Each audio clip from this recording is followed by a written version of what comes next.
सकारात्मक स्मृतियां जहाँ आप जाते हैं वहाँ की नकारात्मक स्मृतियां आप में आकर्षित करते हो आप और अंदर आ जाती हैं। तो दरबार ने यही अनुसंधान किया कि बाहर तो छोड़ो, अगर हम अपने परिवार के सदस्य के बीमारी के बारे में सोच के परेशान होते हैं तो उसकी बीमारी भी आप में ट्रांसफ़र हो जाती है जब आप ईश्वर से प्रार्थना करते हो। तमाम कहानी सुनी होगी आपने इसके पीछे। बाबर और हुमायूं की भी कहानी सुनी होगी कि जब हुमायूं बीमार पड़ा तो बाबर ने अपने उसके चारपाई के 7 चक्कर लगाए और कहा, प्रार्थना की ईश्वर से कि इसके रोग मुझे दे दो। तो कहानी पढ़ी होगी आपने बचपन में।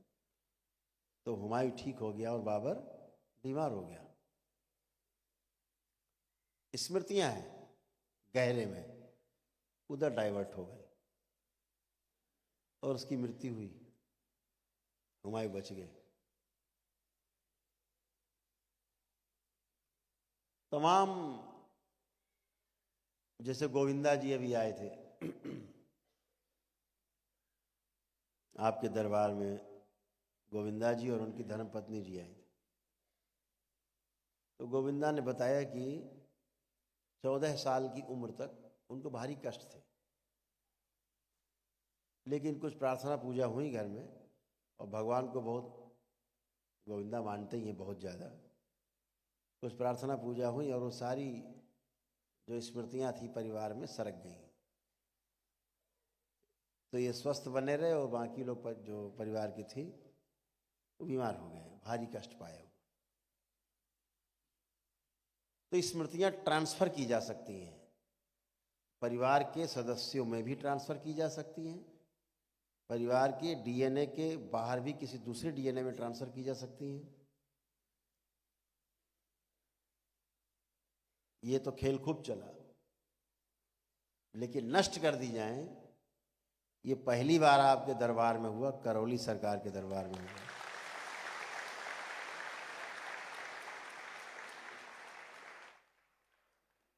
तो स्मृतियों की साइंस तो थी लेकिन ट्रीटमेंट नहीं था।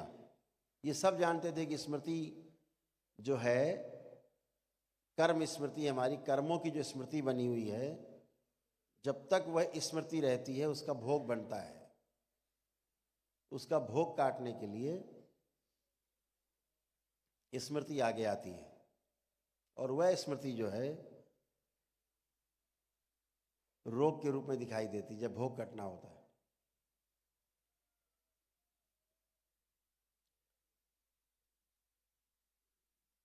तो वो जो स्मृति है जो भोग कटने के लिए आगे आ रही है, अगर उसे नष्ट कर दिया जाए तो कर्म भोग नष्ट हो जाता है, कर्म भोग नष्ट हो जाए तो रोग नष्ट हो जाता है। और ये दरबार प्रतिदिन अरबों खरबों स्मृतियाँ आपकी नष्ट करता है और सारे कर्म भोग भी आपके नष्ट करता है, बीमारियों से संबंधित। जो वर्तमान में बीमारियां रहती उनसे संबंधित भोग नष्ट हो जाते हैं। ऐसे हजारों जन्म जी के आप आए हैं, हजारों हजारों जन्म आपने लिए हैं पीछे, उन सब की स्मृतियां रहती रहती हैं। जब कोई आगे आती है तो आपको वैसा ही फील होता है, वैसा ही रोग, वैसा ही कष्ट। दरबार उन सबको हटा देता है। जब आप दीक्षा लेते हो, आज जो आप अद्भुत काम करने जा रहे हैं, इसलिए मैं स्मृति में आपसे बात कर रहा हूं। ये दीक्षा बहुत अद्भुत है जो आज पूजनी बाबा जी से आपको प्राप्त होने जा रही है। जब आप जाप करते हैं, इस जाप मात्र से आपके कर्म भोग, आपकी कर्म स्मृतियां कटने लगती हैं, नष्ट होने लगती हैं, केवल जाप से।